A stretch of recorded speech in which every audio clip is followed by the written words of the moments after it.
మేము వచ్చిన తర్వాత ఒక మెగా డిఎస్సిని రూపొందిస్తాము, మెగా డిఎస్సిని అడ్వర్టైజ్ చేస్తాము, ఇప్పుడున్నటువంటి ప్రభుత్వాలు చేయట్లేదు, చెందట్లేదు సరిగ్గా అని చెప్పేసి చెప్పారు. మరి ఆ పెద్ద మెగా డిఎస్సీలు ఎక్కడికి వెళ్ళాయో ఏమో అర్థం కావట్లా. మేము వచ్చిన తర్వాత రాష్ట్రంలో యువత కోసం పర్టికులర్లీ 20 లక్షల ఉద్యోగాల్ని మేము కల్పిస్తాం.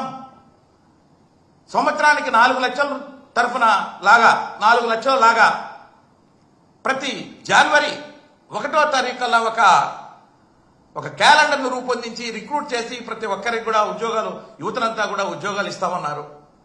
ఎక్కడికి పోయింది ఈ యొక్క 7 నెలల్లో? మీరు ఏం చేశారు? జాబ్ క్యాలెండర్ ఏమైంది? మరి 20 లక్షల ఉద్యోగాలలో ఎన్ని ఉద్యోగాలు మరి యువతకి ఆంధ్రప్రదేశ్లో మీరు కల్పిస్తున్నారు?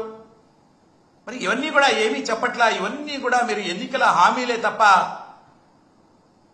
వేరేగా కనపట్లేదు అని చెప్పేసి కూడా నేను సందర్భంగా తెలియజేస్తున్నా. దాంతోపాటు చెప్పారు, యువతకు మేము ఉద్యోగాలు కల్పించలేకపోతే ఉద్యోగాలు నెలకు 3,000 చొప్పున నిరుద్యోగ వృత్తిని కూడా మేము మంజూరు చేస్తామన్నారు. మరి ఉద్యోగాలు కల్పించట్లేదు, నిరుద్యోగ వృత్తి కూడా ఇవ్వట్లేదు. మరి అదేవిధంగా విద్యార్థులకు విదేశీ విద్యను కూడా విరివిగా ఉద్యోగస్తుల యొక్క విద్యార్థులకు అందిస్తామని చెప్పి చెప్పడం జరిగింది. మరి అది కూడా విద్య ఏ విధంగా మరి విదేశీ విద్యా ఉద్యోగ ఈ పిల్లలకి అందిస్తున్నారో అర్థం కాని పరిస్థితి. రిటైర్ అయినటువంటి పెన్షనర్లకి పర్టికులర్గా మరి నేను చూస్తూ ఉన్నా, ఈ రోజున ఆంధ్రప్రదేశ్లోనే కాదు, నేను all India state government pensioners ఫెడరేషన్కి వైస్ చైర్మన్గా ఉంటున్నా. మరి ఇతర రాష్ట్రాల్లో కూడా చూస్తున్నాను. ఇక్కడ అడిషనల్ క్వాంటమ్ ఆ పెన్షన్ 70 ఏళ్లు దాటిన తర్వాత 10% గాను, 75% దాటిన తర్వాత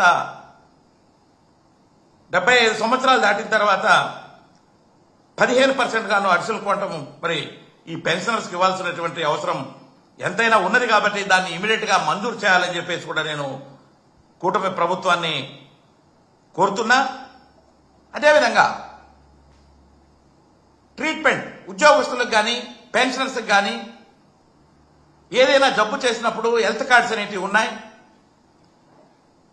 హెల్త్ కార్డ్ సరిగ్గా ఇంప్లిమెంట్ కావట్లేదు. కొన్ని హాస్పిటల్ కొన్ని జబ్బులకు నిరాకరిస్తున్నారు. ఎందుకంటే మీరు గవర్నమెంట్ షేరు, ఉద్యోగస్తుల షేరు, పెన్షనర్స్ దగ్గర నుంచి రావాల్సినటువంటి ఆ యొక్క సొమ్ముని మీరు ఖచ్చితంగా డిడక్ట్ చేస్తున్నారు. కానీ ప్రభుత్వం ఇవ్వాల్సినటువంటి ఆ యొక్క వాటాని సక్రమంగా హాస్పిటల్స్కి ఇవ్వట్లేదు. కాబట్టి హాస్పిటల్స్ ట్రీట్మెంట్ చేయడానికి నిరాకరిస్తున్నారు. వాళ్ళకి సకాలంలో చెల్లించి ప్రతి ఉద్యోగికి పెన్షనర్కి సకాలంలో మంచి ట్రీట్మెంట్ వచ్చే విధంగా చూడాలని దప్పదప్పాలుగా ప్రభుత్వానికి చెప్పినప్పటికీ మరి అది చేయకుండా మరి ఇంకొకటి ఏదో ఇన్సూరెన్స్ సిస్టాన్ని, కొత్త సిస్టాన్ని తీసుకొస్తామని చెప్పేసి మళ్ళా ఏదో బూచి చూపెట్టబోతున్నారు. నాకైతే అర్థం కావట్లే. ఈ యొక్క హెల్త్ కార్డుని తీసుకురావడానికే ఎంతో కాలం పట్టింది, దాదాపు 15 సంవత్సరాలు పట్టింది.